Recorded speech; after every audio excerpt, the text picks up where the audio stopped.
From my early youth, since before I was 20, until the present time when I am over 50, I have recklessly launched out into the midst of ocean depths. I have ever bravely embarked on the open sea, throwing aside all craven caution. I have poked into every dark recess. I have made an assault on every problem. I have plunged into every abyss. I have scrutinized every creed of every sect. I have tried to lay bare the innermost doctrines of every community. All of this have I done that I might distinguish between true and false, between sound tradition and heretical innovation.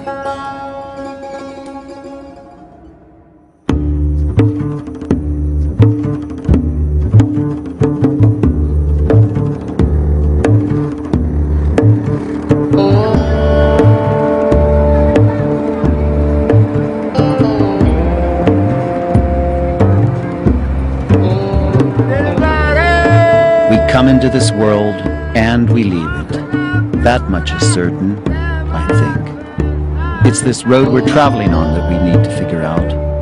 But then knowledge is like the horizon. It recedes as we approach it, so there is always the need to know more. From Malibu to Mecca, and now Mashhad, I've been seeking my answers from philosophy and religion, and turned to the teachings of Islam. It may not seem an obvious choice, especially if you buy into that clash of civilizations scenario. But then with so much happening in the world today, things that I've taken for granted are being called into question. How can I get to the bottom of it? Years before, I'd come across the writings of a man who'd lived nearly 1,000 years ago, but whose teachings resonated within me. He exerted a tremendous influence on thinkers in the East and the West, Muslim and non-Muslim alike.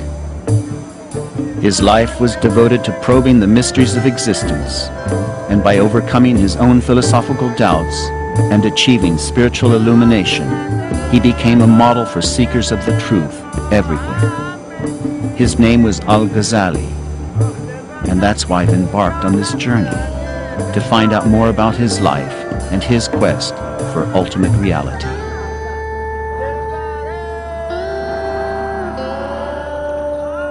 Al-Ghazali is generally regarded as one of the 5 or 6 most influential thinkers in the history of humanity.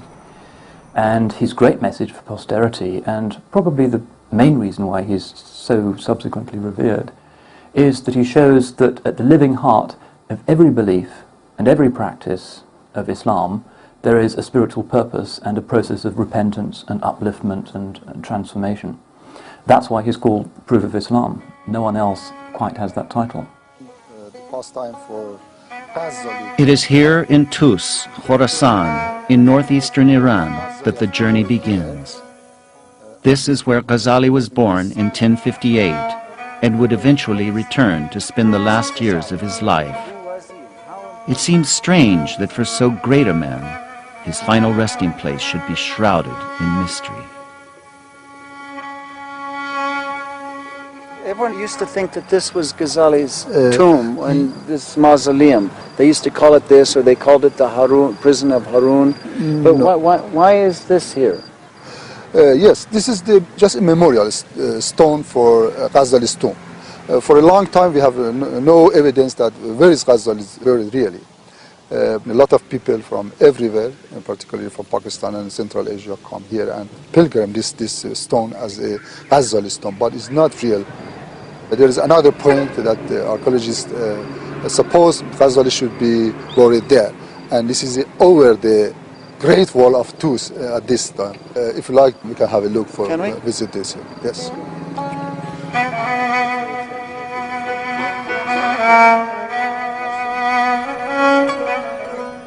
So this is where they think that Ghazali was buried? Yes, some evidence showed that Ghazali has been buried here. So Ghazali was born here, and then he eventually came back, but it seems like a complete desolate place. Why would he want to come back to somewhere like this? Tus was a great and a huge center for Islamic culture. There are a lot of scholars born here in Tus, including Ghazali and. In Ghazali's day, superficially, the Islamic world was the greatest civilization there'd ever been. The biggest, the most prosperous, the most intellectually and architecturally productive. As a civilization, everything seemed to be flourishing. And perhaps the most productive soil in the central Islamic lands at the time was Khorasan, which approximately means the core of what we nowadays refer to as Central Asia. There were great cities there, great colleges, great disputations between theologians, also a major center for the study of Islamic law. This is where many of the early principles of Sufism were systematized and turned into a method which allowed Muslims to return as much as they could to the original spirituality at the core of the faith. So in all of those areas, Khorasan really is the heartland of Islamic intellectuality and the vibrancy of Muslim life in the period. So the Mongols laid waste to the great cities of Khorasan, erasing nearly every trace of its centers of knowledge and culture. Perhaps it's foolish looking for signs of Ghazali in the dust anyway. It was in writings like the revival of religious sciences and the alchemy of happiness that he indicated the inner meanings of the Islamic rites and the methods that led to his realization. But that spiritual alchemy, like the alchemy that transmutes base metals into gold, is not so easily discovered. Where did it all begin for him?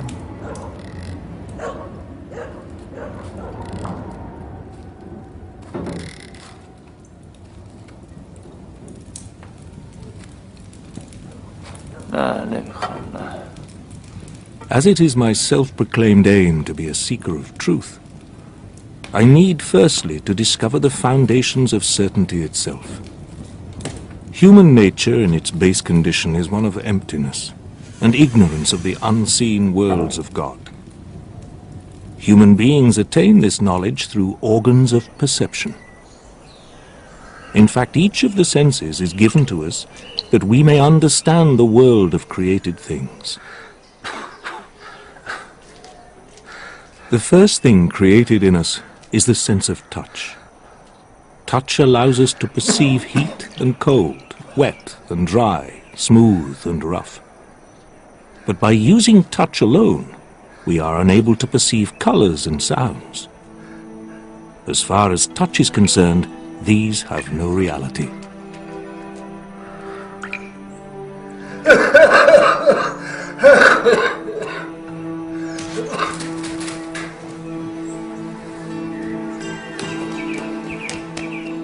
Next comes the sense of sight.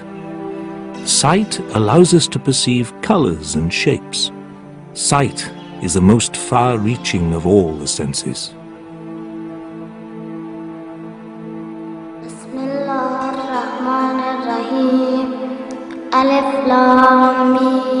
Then comes hearing, which allows us to hear sounds of various kinds, then taste, and so on, until the senses are all present.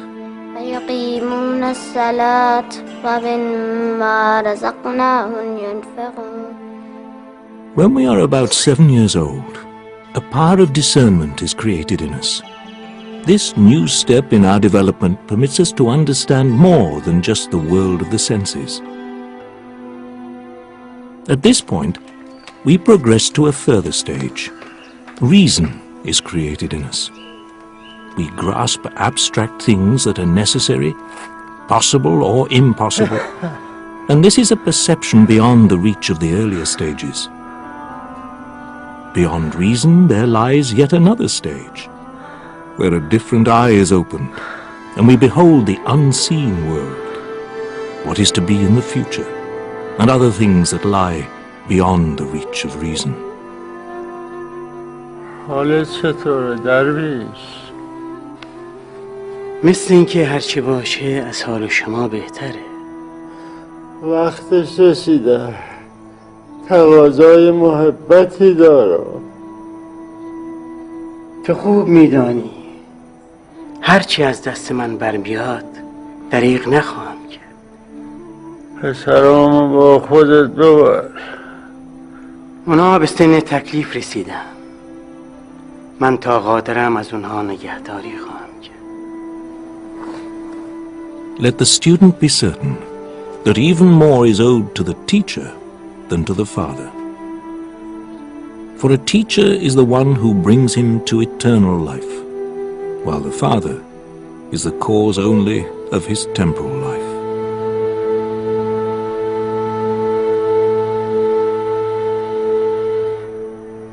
The idea that the father of meaning, which is the teacher, is more important than one's actual biological father is an old theme, and Plato has Socrates telling us this in the Republic.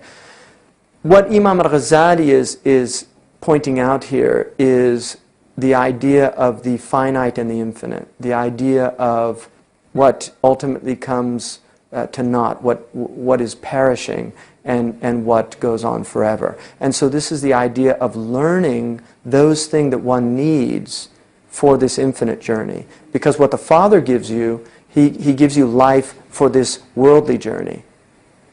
But He does not give you the means to get through the world.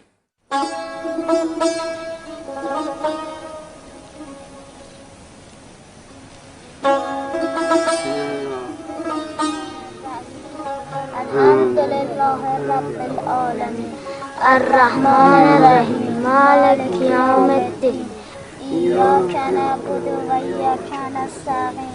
خدا بیامرزدش نور چشمان من. پدر در لحظات قبل از مرگش شما را به من سپرد که تا آموختن علم راهنماتون باشه. اینجا محل مردگان، ما باید به سوی زندگی بریم، به سوی زندگی.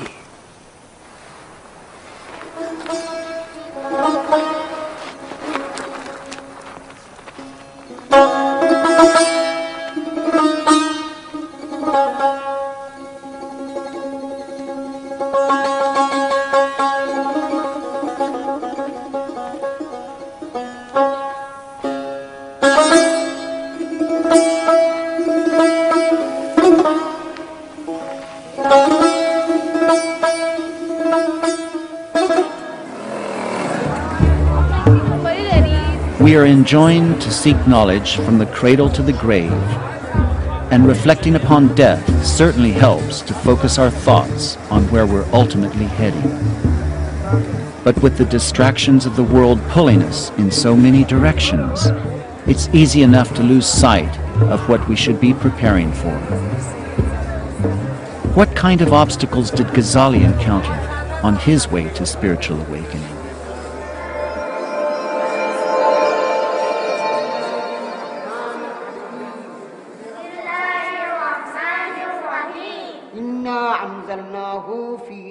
القدر إنا أنزلناه في ليلة القدر وما أدراك ما ليلة القدر وما أدراك ما ليلة القدر. Although our Sufi guardian did his best to honor our father's request to care for my brother and myself, he was unable to do so for long. Soon, therefore, we became students at the madrasa.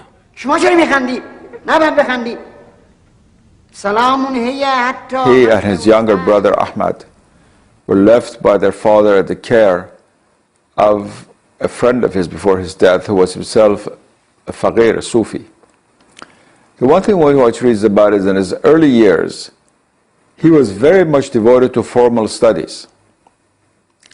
The younger brother was always interested in Sufism.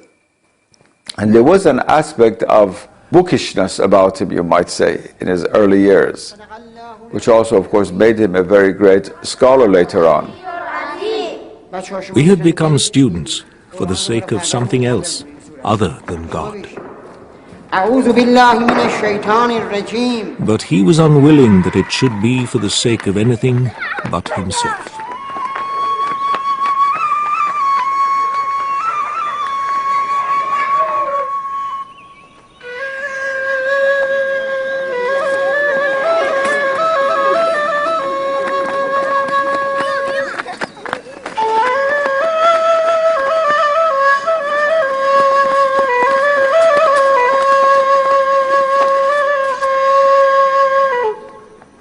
We know that he was a prodigy. All the evidence indicates that he memorized the standard text at a very early age and exhausted the intellectual opportunities of his own town in his early teens, and then had to head off to the neighboring provincial capital of Nishapur, where he sat at the feet of Al-Juwayni, who was, in the eyes of many, the leading jurist and also theologian of the day.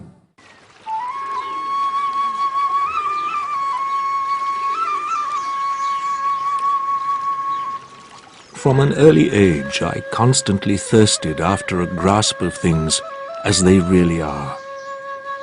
For me, this was something instinctive, a part of my God-given nature, a matter of temperament, and not of my choice or contriving.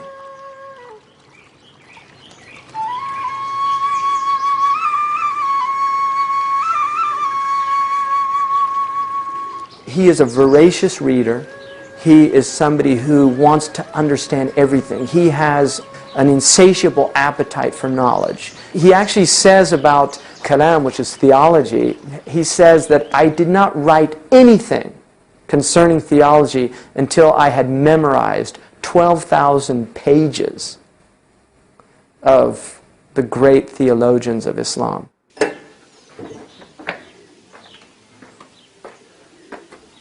سلام احمد جان. سلام محمد جان. چطوری برادر؟ شکر. He really is taking in this knowledge with a worldview, with a cosmology, based obviously on the Islamic concept of tawheed, or the ultimate unity of God, and how that unity is manifest through diversity in the world. He talks about desiring to get to the root of problems. So he had literally mastered, memorized, interiorized, and then began to teach these things at a very early age. در خصوص درس اسعد خراسانی بچه‌ها سوالات بسیاری دارن. نظرت چیست؟ The chains of traditional authority and inherited belief ceased to hold me. شما بگو، شما نظرت رو بگو. For I could see that Christian children always grew up to be Christians, Jewish children to be Jews, and Muslim children to be Muslims. I also heard the saying related from the Prophet: every child is born with a sound nature. It is only his parents who make of him a Jew, a Christian, or a Zoroastrian.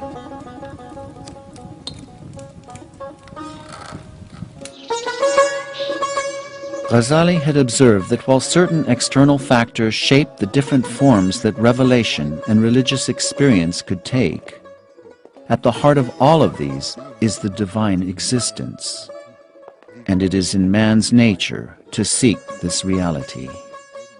When Ghazali speaks about sound nature, that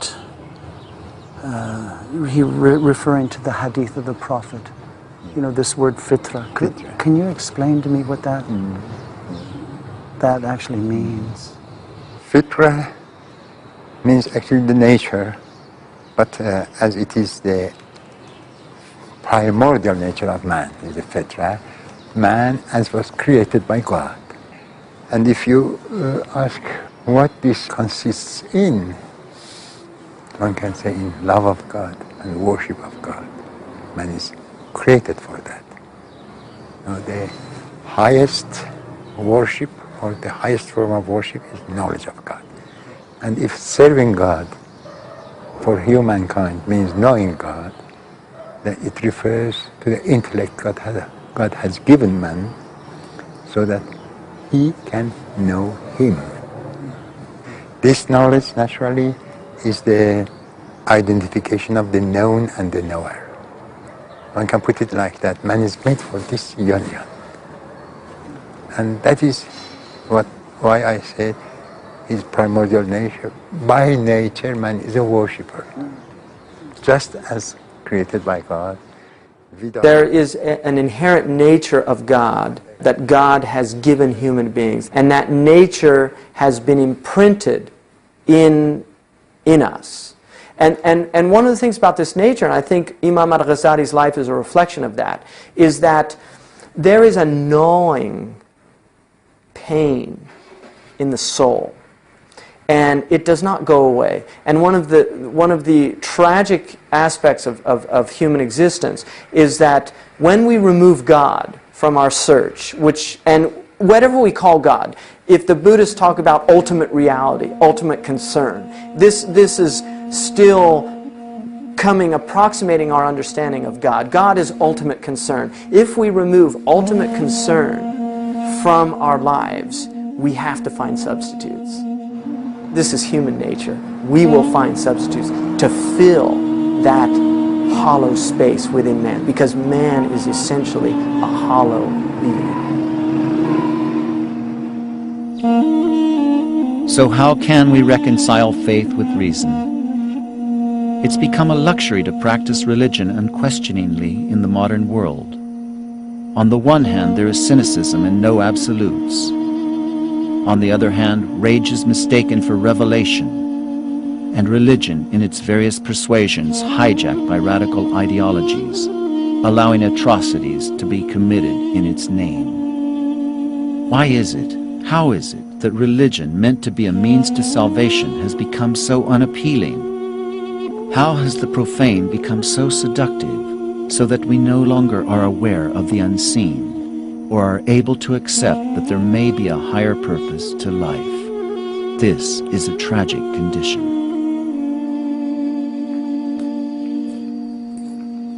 The ancients, even in their pursuit of the mundane, always knew that tradition and the pursuit of the sacred were always so much more important.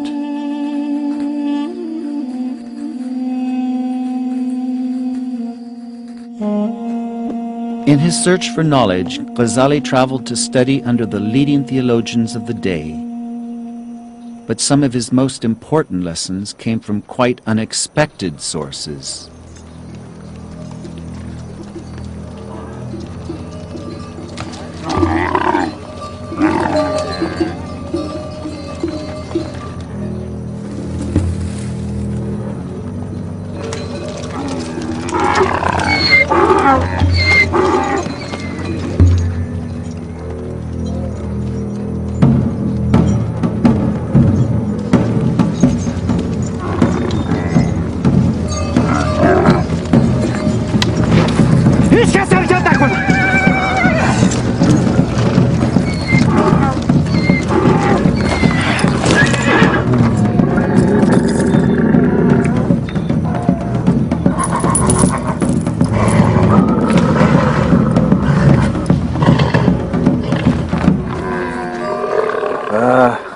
اینجا چیه ها؟ چیزی نیست. چیزی نیست. چی داریم؟ چیزی نیست. خواهش میکنم اینا رو به من برگردونید. این چیزی نیست. این کاغذهای بی‌ارزش چندان ارزشی ندارن ها؟ این تمام اندوخته من از سفر گرگانمه. تمام اون چیزایی که تو این چند سال از استادم یاد گرفتم، این همه چیز منه. از کافیه همه اینا رو ازت بگیرم تا دانشت پوچ بشه.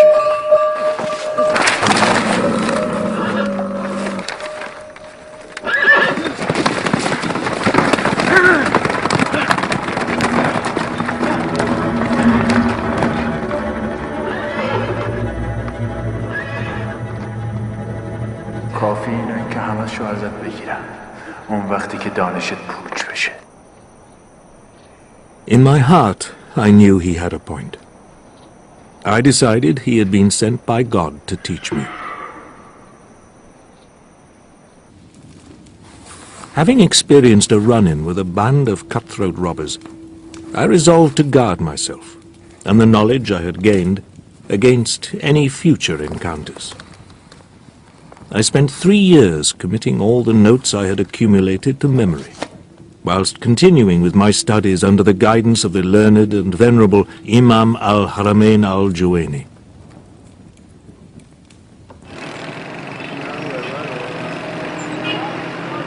The world has always been fraught with dangers, and as Ghazali said, you only really possess what you can't lose in a shipwreck. So do we spend our entire lives watching from the shore, or despite the dangers venture out in search of a deeper knowledge, one that isn't to be found in books alone? Imam al-Ghazali recognized that there were basically 4 types of knowledge. The first type of knowledge was sensory knowledge, knowledge of the sensoria, that we had this ability to perceive whether it was hot or cold. We could look and see that it was day as opposed to nighttime. But he examined this and recognized that it wasn't true, that a man, a feverish man, would think it was hot when in fact it was cold.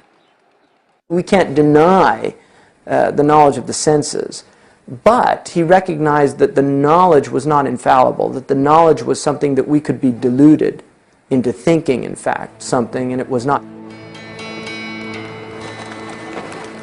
Sight is our most powerful sense.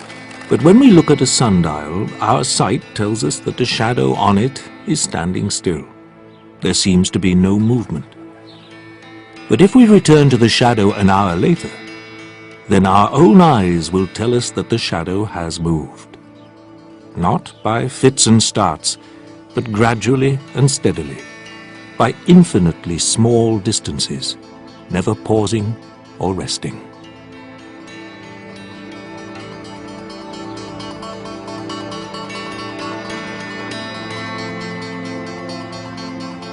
The second type of knowledge that he identified was rational knowledge, the mathematical knowledge.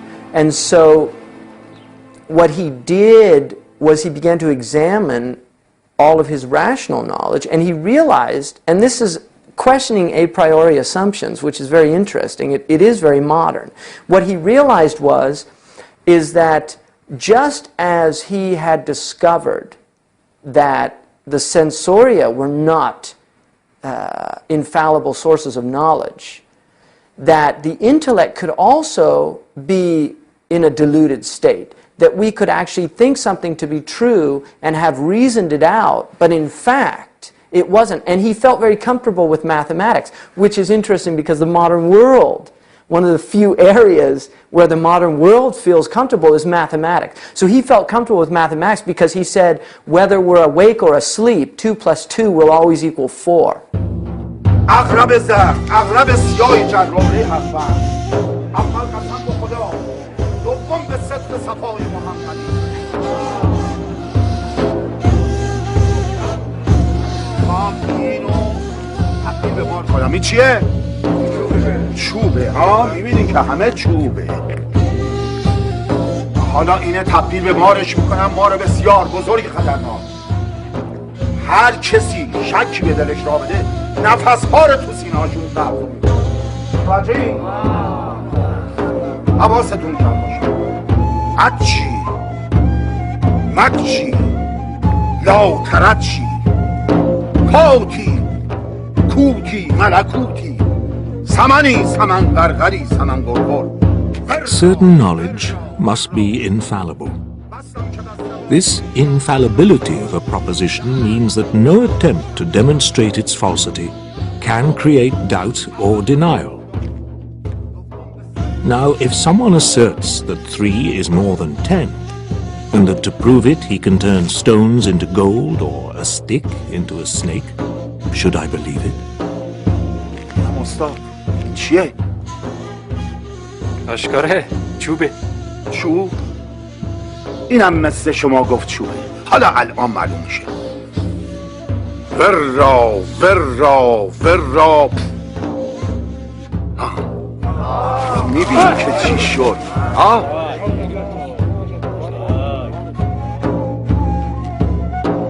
دیدی حالا چی شد؟ یک مار.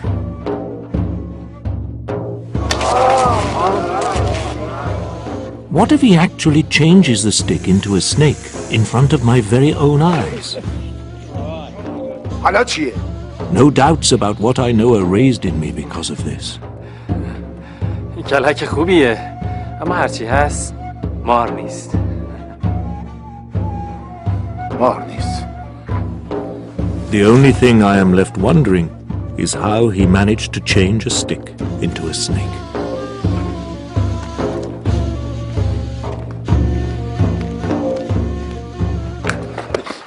برو بابا میریم دنبال کاره.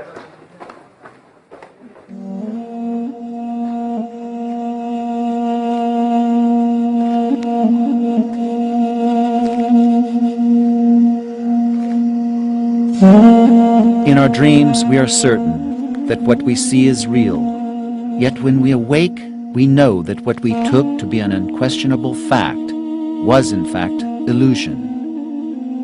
So what proof can theology or philosophy give us to guarantee that our senses aren't also deceiving us?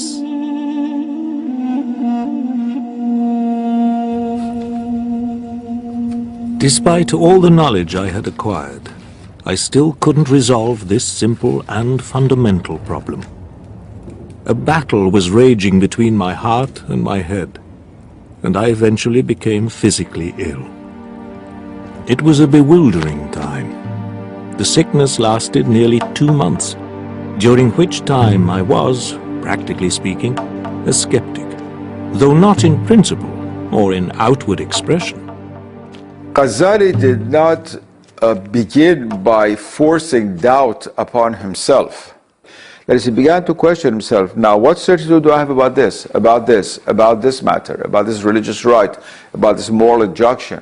And he didn't on purpose strip himself of all certitude in order to get to complete doubt and then see what happens. It wasn't like that. It was that doubt having come into his mind, he began then to question the pseudo-certitudes. He knew that he had to undo himself. He had to reconstitute his being. He had to undergo spiritual transformation. Words would not do. And he had to change his life, his way of thinking. I was willing to sacrifice everything for the sake of certitude. At length, God healed me. I found myself restored to health and balance. Once more, I was able to accept the necessary truths of the intellect as I regained confidence in their certain and reliable character. This did not come about by systematic demonstration or ordered argument, but by a light that God Most High cast into my breast. That light is the key to the greater part of knowledge.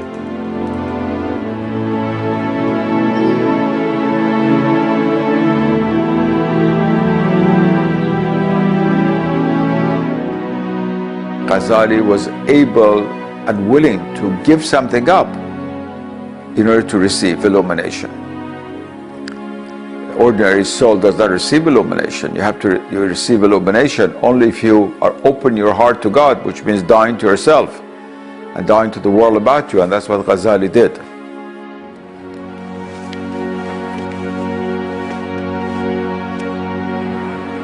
It was only through divine grace that Ghazali overcame his bout of skepticism, and we too must be open to the possibility of receiving a light of guidance.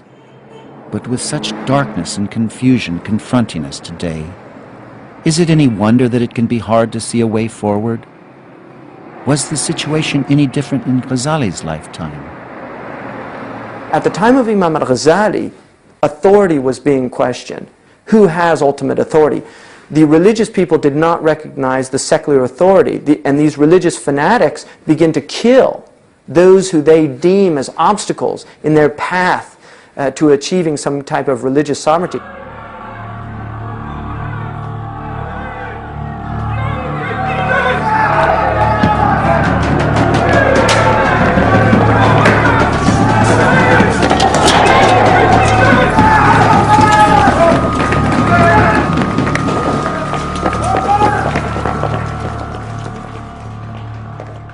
In his time, confusion was reigning. Confusion was everywhere. And I think most of us would agree in the modern world that we are living in very confusing times, difficult times, times that everything is being questioned, and nobody really can see a clear light. And I think that he was in these times, and that's why he's so extraordinary.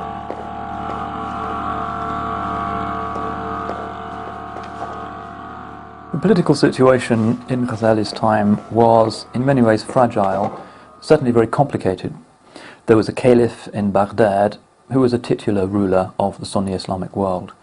Real political power is in the hands of the Seljuks, viziers, of whom Nizam al-Mulk was probably the best known example. And it fell to the Seljuks to try and figure out what sort of Islam the state should be patronizing. آن کس که کلمه لا اله الا الله و عیسی رسول الله را از نصرانی میشنود و آن را چون گوینده یا نصرانی است باور نمی‌دارد و رد می‌کند کوته نظر است. اما خطر رد خطری است بسیار بزرگ که از ناحیه کمخردان برمی‌خیزد. اینا چنین می‌پندارند که چون کلمات حق در کتب فلاسفه نوشته شده و با کلام آنان درآمیخته شایسته رد و سزاوار طرد است. سخنان ایشان را هرچه و از هر که بشنوند چون سابقه معرفت حق در ایشان نیست رد می کنند و با این پندار همه آن سخنان را به خرد نارسای خیش خطا و باطل می انگارند. آن کس که نبوت را نپذیرد یقینا کافر است. حق با ایشان است. هر کس اصول دین را نپذیرد کافر است. اگر به این اعتبار کافر است مخالفت با گفته های حق او که به واقع هم حق است روا نخواهد بود. یعنی دانش شما به حدی رسیده است که روی حرف علما حرف میزنید؟ Ghazali repeatedly makes the point that one of the main veils that keeps people from seeing God is religious fanaticism. He says it doesn't matter too much which school of Islamic law you follow. There are different theological positions that it's valid to adopt. Try and be orthodox. In fact, it's necessary to be orthodox, but whatever you do, don't turn into some kind of zealot so that religion just becomes a way of feeling that you're better than everybody else and thereby veils you from God.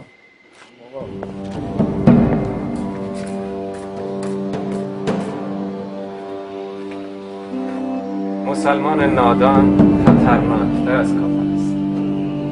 رویه نابخردان است که حق را به اشخاص میشناسند نه اشخاص را به حق. Many have seen Nizam al-Mulk as a kind of Machiavellian figure, patronizing certain forms of religion that he saw as being politically expedient. Certainly his politician's eye seems to have spotted in Ghazali an individual whose program could bring stability and unity to what was at the time a very fractured Islamic social and intellectual reality.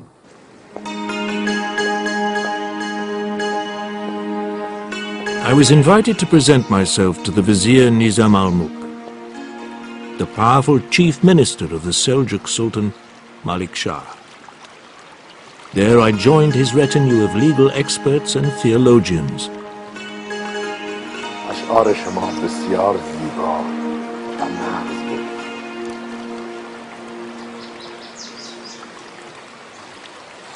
ابو حامد محمد عالم جوان خوش آمدید. سلام علیکم. سلام علیکم. Nizam al-Mulk recognizes in him the man who has the power, in a sense, not only to give legitimacy to the Islamic tradition as a cohesive tradition that is universal and not as a sectarianism that will splinter into many, many different groups. He gives the basis for accepting state authority, not as some kind of usage of religion as an opiate, but as a recognition that this is in the overriding benefit of the citizens themselves, that anarchy is a wretched way to live. از تفکر علم و تقوای شما بسیار میگفتند و من باور نداشتم تا خودم به چشم دیدم و بحث‌های قوی و زیبای شما را شنیدم و یقین حاصل کردم. ابو حامد محمد، من تفکر باز، قدرت بیان و استدلال محکم شما را تحسین میکنم. سپاسگزارم قربان. علاقمندم اندیشه های شما در فضای بازتری منتشر شود. این نهایت لطف شماست. در فکر بودم و امروز مصمم هستم تا شما را به عنوان مدرس نظامیه بغداد انتخاب و منصوب کنم تا به دانشپژوهان و تشنگان دانستن تفکر و درس وحدت بیاموزید. این باعث بسی خوشحالی من است قربان. امیدوارم که بتوانم از عهده‌اش برآیم. مطمئن هستم که از عهده برخواهید آمد. متشکرم قربان، سپاسگزارم. علیه السلام این است که باید اشجع ناس باشند. خوب این نکته رو دقت کنید، این نکته اعتقادیه. شما همتون بگید امام باید اشجع ناس باشه، یعنی هیچ کس شجاعتر از اون در زمان خودش نباشه. Theology was the rock and roll of the age, and Ghazali was a superstar, attracting hundreds of students who flocked to hear him expound on theology and jurisprudence. He himself said that a man who is being pursued by a ferocious lion doesn't mind whether it's a stranger or a famous individual who saves him. So why do people seek knowledge from celebrities? And what happens when the celebrity starts to believe his own publicity? There is a lot of evidence to suggest that Ghazali's extraordinarily stellar performance in the universities of his day went somewhat to his head.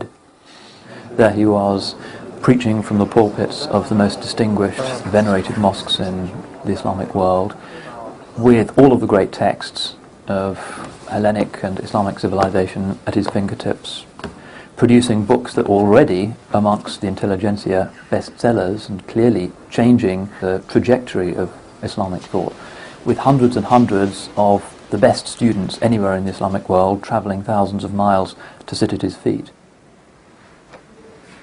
أعوذ بالله من الشيطان الرجيم بسم الله الرحمن الرحيم السلام والصلاة على سيدنا ونبينا خاتم النبيين وسيد المرسلين محمد.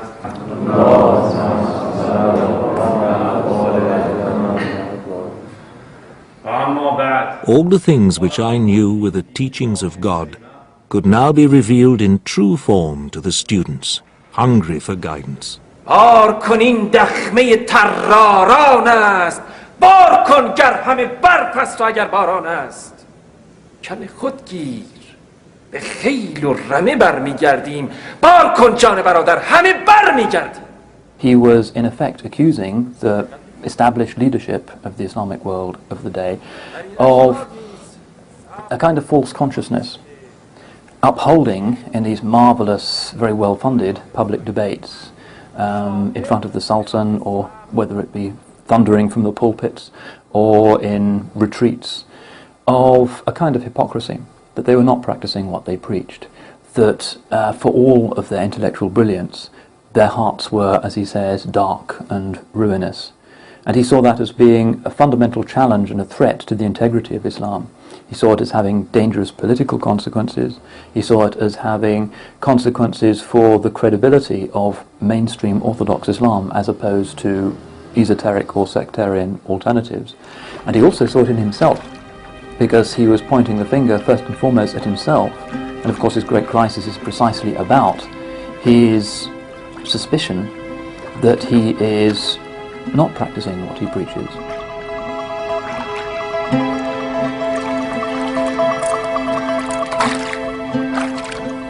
We are living in a time like his time, when religion had become stale, religion had become didactic, religion had become a dry practice of argumentation, dialectic debate amongst students.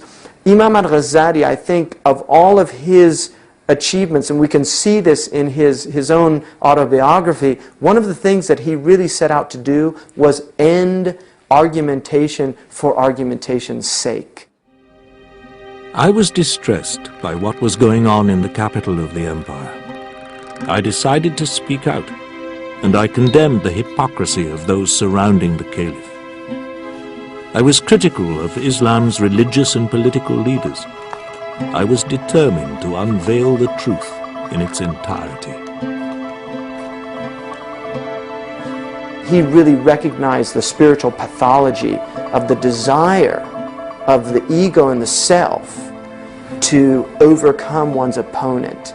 And he wanted to get back to something much deeper, which is not that I am entrenched in my personal opinion, agenda, political position, and I have no recognition of my opponent, but to recognize that my opponent and myself must together be in search of the truth. And if the two of us are in search of the truth, we can speak. But if we are in search of self-aggrandizement, if we're in search of some ego-stimulating experience of overpowering my debater, then we come to nothing. And because he was a man that could win any debate, he knew how important it was that the ego could not be the object, that the ego must be set aside in order for that debate to come to some kind of fruition.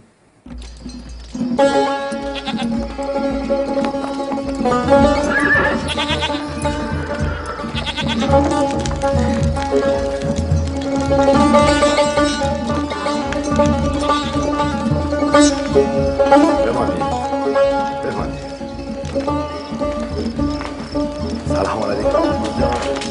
سلام علیکم. بفرمایید. سلام علیکم.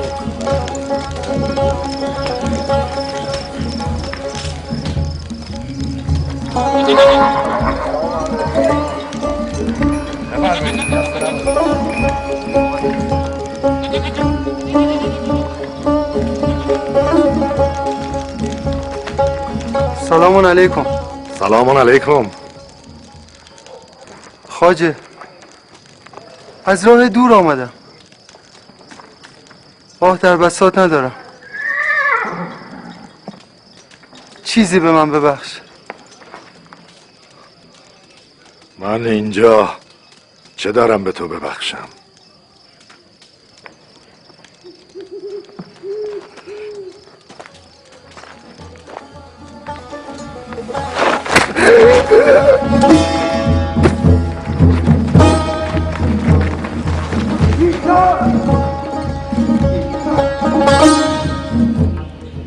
Kill one man, and you may well terrorize 10,000.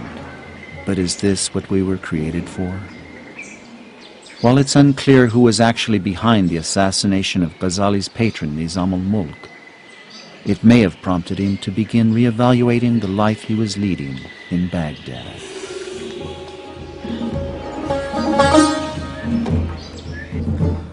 محمد بچه‌ها کجایید؟ Ghazali had a brother, Ahmad al-Ghazali, who went on to become a major poet and Sufi figure in Persian literature. The relationship between the two men must have been a complex one. It seems to have been very affectionate, but it's almost certain that Ahmad al-Ghazali, more interested in ecstatic experiences, pouring forth these great torrents of rather Baroque Persian poetry about the love of God, was probably a little bit skeptical about the philosophical and theological activities of his brother. شرمندم که چنین مصدق میشم. مطلبی بود که قصد داشتم در خلوت با تو بیان کنم، نه در محضر خانواده. طوری شده؟ صحبت بسیاری در شهر و دانشگاه است. مبنی بر اینکه وای بر من گر ببینم برادرم چنین رخسارش زرد و پریشان شده است. آخر چگونه است؟ مگر بر تو چه گذشته است که جاه و مقام چنین در چشمانت ریشه دوانده؟ مگر از آن چیزی؟ I think what's happening to Imam al-Ghazali really is he wanted to be real, and I think he recognized how false he was.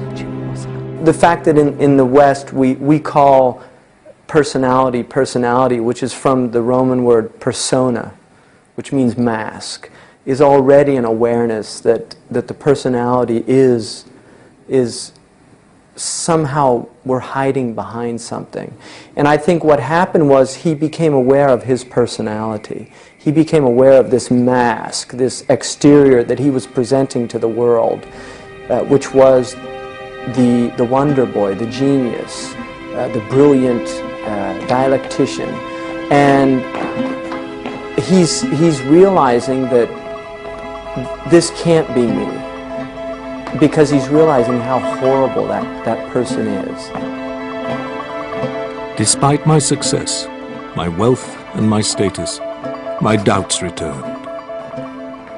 Not in what I believed, but in the way I was living my life, surrounded by great material wealth. It may well be that the sanctity and spirituality and the effusive quality of Ahmad al-Ghazali's Islam was a kind of counterpoint to the formal book-based systematic theology that al-Ghazali was experiencing and dishing out in the mosques. And it may well be that eventually it was Ahmad's example, somebody who had cracked the problems of the meaning of life through the love of God and experience, rather than through logic chopping, was the final straw that broke the camel's back and precipitated the crisis. تو دستت را به طرف آنها دراز می‌کنی و آنان پس می‌زنند. خود از قافله عقب مانده ای و آنها بی توجه می‌گذرند. تو راهنما شده ای، اما به راهنماییشان گوش نمی‌پنداری. سخن می‌گویی اما به سخنانشان گوش فرا نمی‌دهی. آخری سنگ نمور تا کی برای تراشه آهن بر آن آب می‌پاشی؟ اما هرگز نمی‌اندیشی که خود خیس شده ای.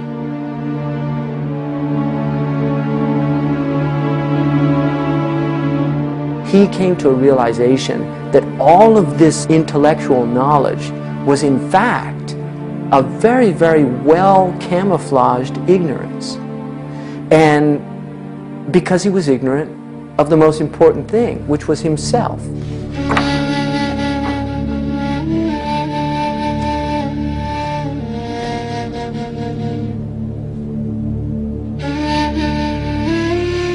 For 6 months I was constantly tossed between my worldly desires and my longing for eternal life. In the end, the matter stopped being one of choice and became one of compulsion.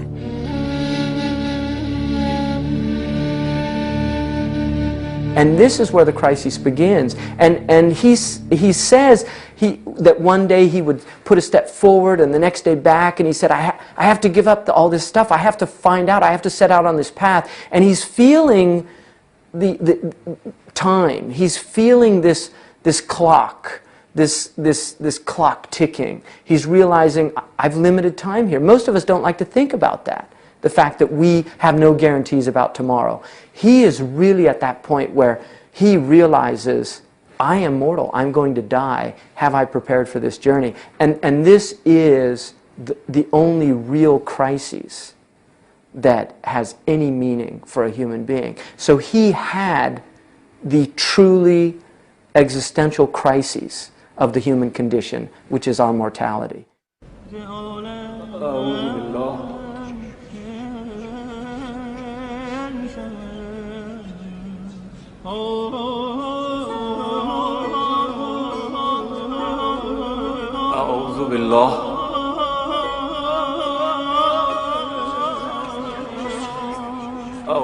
God caused my tongue to dry up so that I was incapable of lecturing.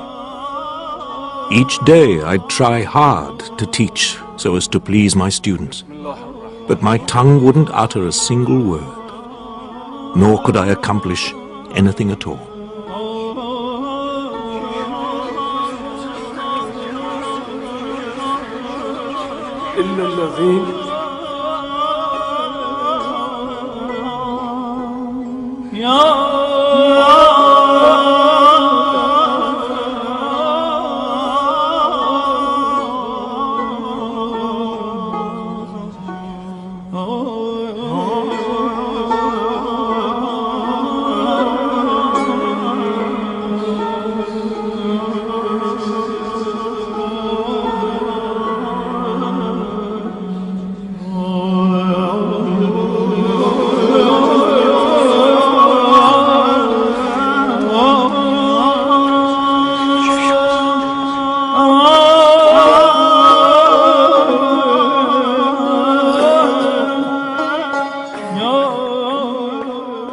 a man who has risen to prominence because of his tongue.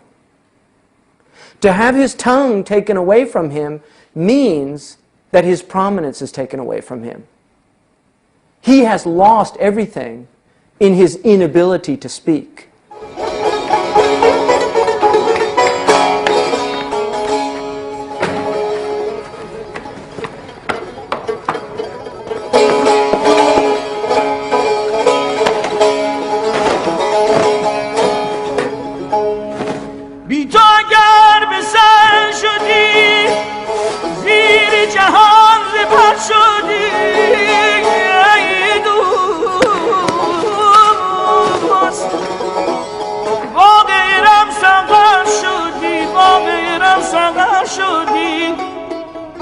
تو به سر نمیشه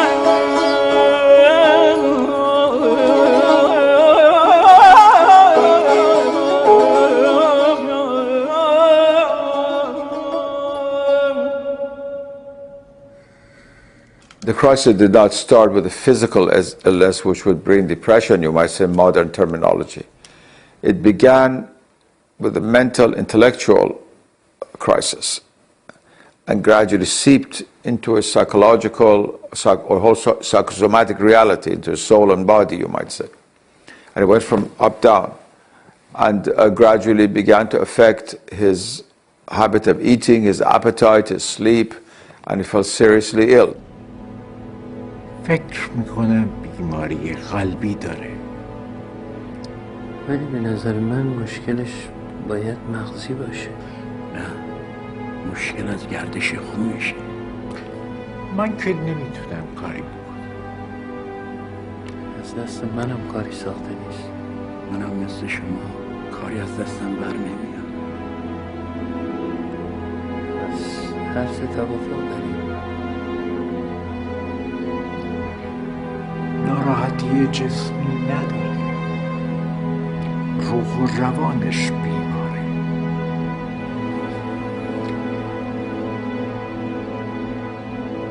I examined my motives and realized that my work was not driven by a pure desire for the things of God.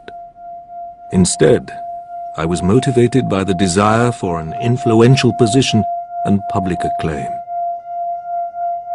I saw for certain that I was on the brink of a crumbling bank of sand, and in imminent danger of hell fire unless I undertook to change my way of life.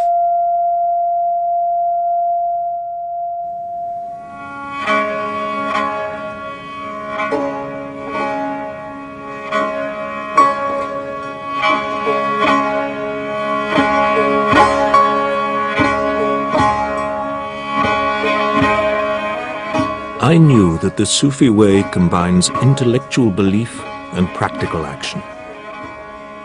The action takes the form of purging the obstacles in the soul and of stripping away its base characteristics and vicious morals, so that the heart may achieve freedom from everything that is not God. The intellectual belief was easier, but it became clear to me that what is most distinctive in Sufism cannot be grasped by study alone, but only by immediate experience, by ecstasy, and by a moral transformation. The Sufis were people not of words, but of experience. I had no hope of the next world unless I could live a God-conscious life and withdraw myself from fruitless desires.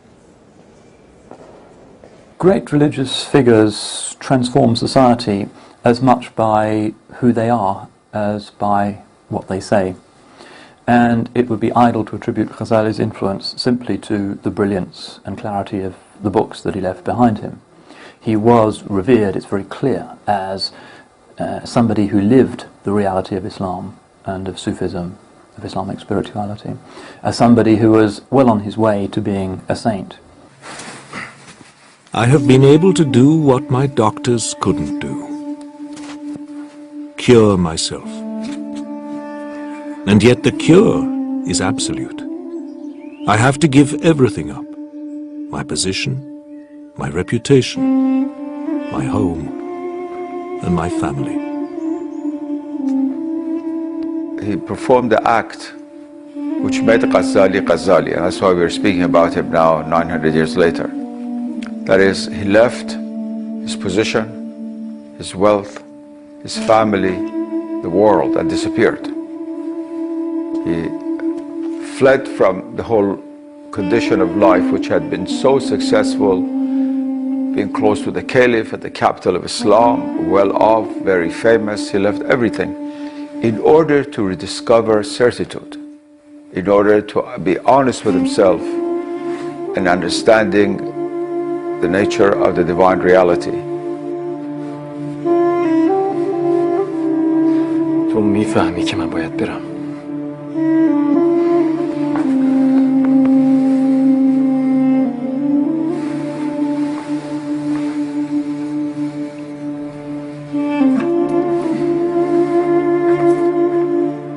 I gave to the poor what wealth I had, keeping only as much as would suffice myself and provide sustenance for my family.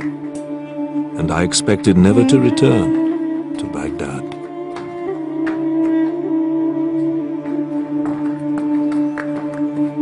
When you begin the inner journey within your soul, it's very good to also begin an outer journey in the world out there. It's not at all like modern tourism, in which you travel on the surface of your soul. No matter wherever you go, you come back the same imperfect person after having spent $10,000 and ruined the climate and the environment. It's not like that at all. But when one travels with consciousness, one realizes that one's home is not that particular street, one's place is that particular place. It's in God. Real traveling spiritually means that. And so traveling outwardly was considered to be a very good support for the traveling inwardly.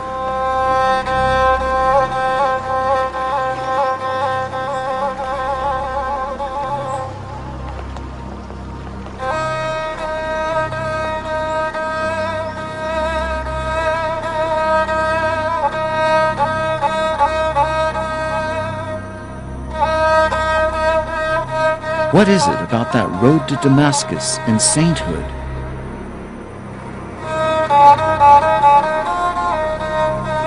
السلام عليكم. السلام عليكم.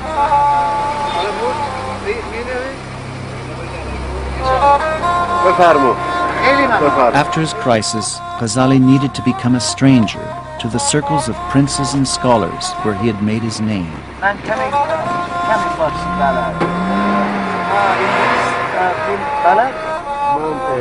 am a little English speaking. Dissolving his ties and placing himself in the crucible of asceticism, he began living as an anonymous wayfarer, trusting only in God.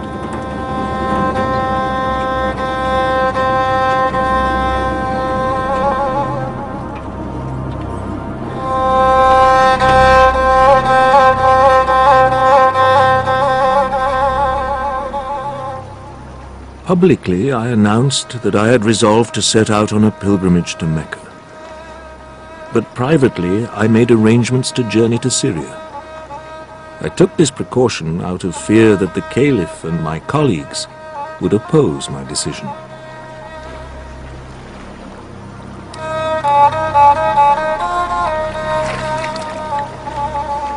Al-Ghazali spends the best part of 10 years incognito. We don't quite know what his itinerary might have been. He probably performed the Hajj pilgrimage to Mecca a year after disappearing from Baghdad. We know that he spent some time in Jerusalem and indeed wrote one of his key theological treatises in Jerusalem.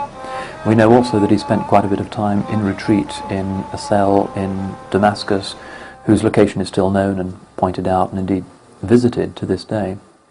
But it's very likely that he was following in the footsteps of many of the earlier Sufi saints of Islam, who had decided simply to sever temporarily their worldly attachments and to find God in the wilderness, travelling through deserts and forests and mountainous regions, trusting in God to provide for them and constantly trying to bear him in mind, contemplating the beauties of God's creation, attempting to recall God through the recitation of the Quran, through the canonical prayers, through a lot of fasting, through meeting remarkable men sages and saints who often lived for a while in the wilderness and accepted disciples.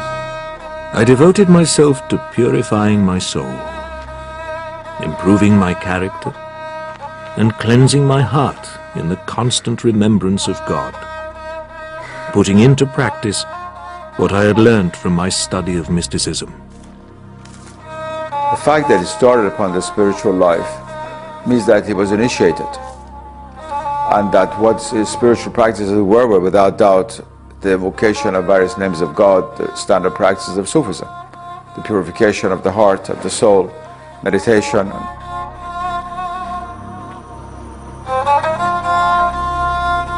The Sufi path consists of certain practices, ways of thinking, ways of acting, and above all, ways of being. The Sufi path is a journey from the human state to divine proximity.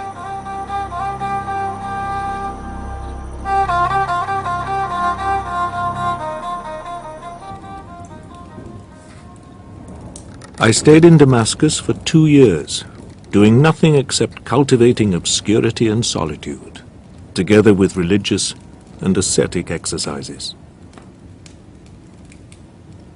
I would go into retreat in the Umayyad Mosque, going up the minaret of the mosque for the whole day, and shutting myself in so as to be alone.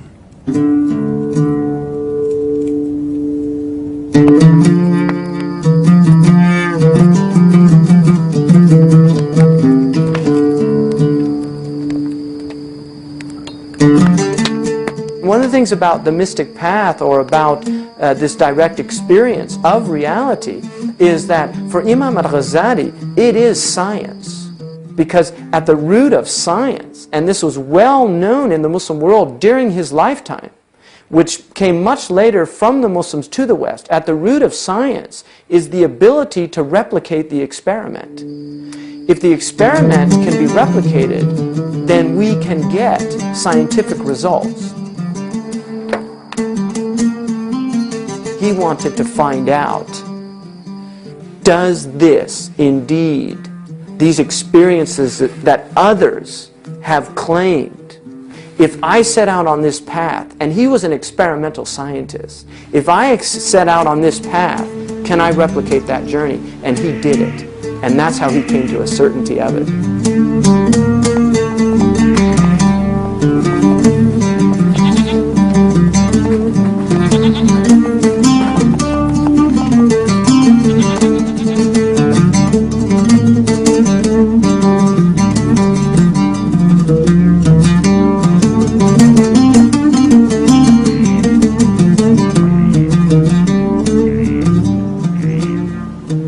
We don't know whether it was his intention at the outset to return to civilization. He probably didn't know. All he knew when he left Baghdad was that his spiritual circuits had fused. He had to get out. He had to try and find an answer to his crisis in his heart and in the recollection of God. During these times of solitude, there were revealed to me things innumerable and unfathomable. This much I shall say, so that others may be helped. I learnt with certainty that it is above all the Sufis who walk on the road of God. Their life is the best life. Their method, the soundest method. Their character, the purest character. It is in the practice of dhikr, or remembrance, that God is said to be mysteriously present in His name, and by this constant recollection we are able to draw nearer to the divine. This is the philosopher's stone with which Ghazali sought to purify his heart and transform himself. And it is this that I need to know more about. I'm doing this research on Ghazali, and I know that he spent years wandering. Yes. And presumably he was engaged in various spiritual practices. Could you tell us something about these and what the nature of them is? In Sufism, much emphasis is laid on the invocation of God. Not only in Sufism, in the Holy Quran, there are many many verses in the Quran about remembering God. Religion itself is based on the remembrance of God. The more one mentions God and invokes God, the more the name becomes actualized in him. I mean, the very religious rites and practices are based on divine invocation. One can say that the gist, the foundation of all religious practices, and the surest way and the nearest shortcut, I mean, we have shortcuts to God, but the nearest shortcut to God is invocation.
Al-Ghazali eventually does go back to the great metropolitan cities of Islam, and the whole point of his story for Muslims is precisely that he returns to orthodoxy, but with a new vision.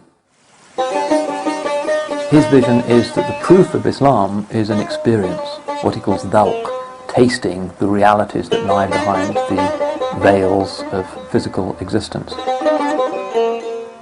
That's the real argument for religion, and that doesn't come about through the systematic discussion of metaphysics. It comes about through remembering God, purifying the intention, purifying the heart, and trying to open oneself up to an effusion from above.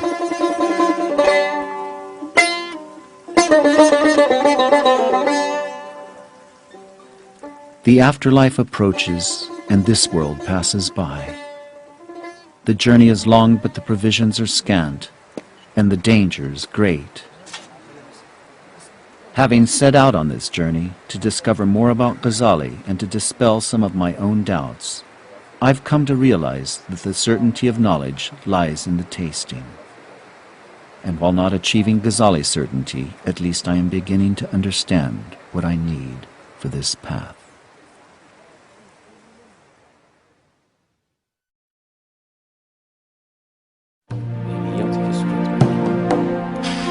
As time passed, various matters, together with the entreaties of my family, drew me back to my homeland, and so I returned to it again, though at one time nothing had seemed less likely.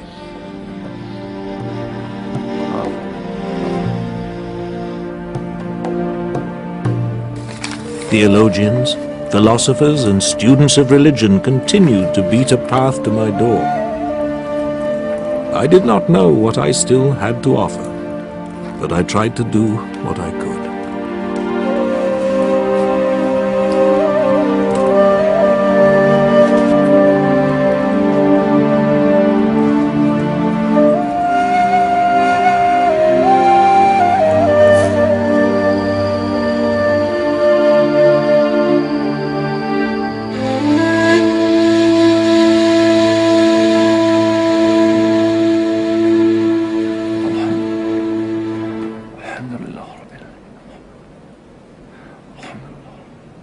دوشنبه 14 جمادی الاخر سال 505 هجری قمری برادرم ابو حامد محمد بیدار شد.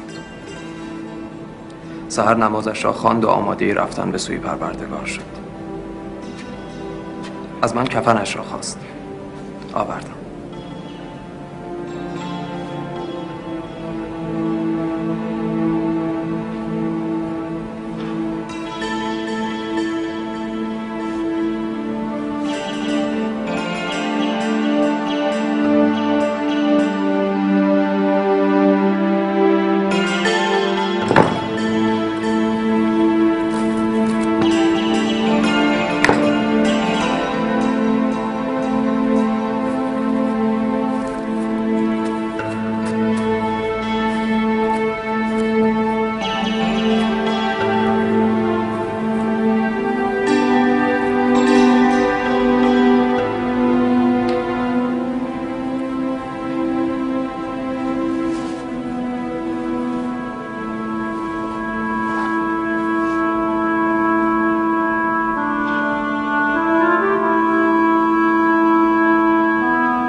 Say to my friends when they look on me dead, weeping for me and mourning me in sorrow, do not believe that this corpse you see is myself.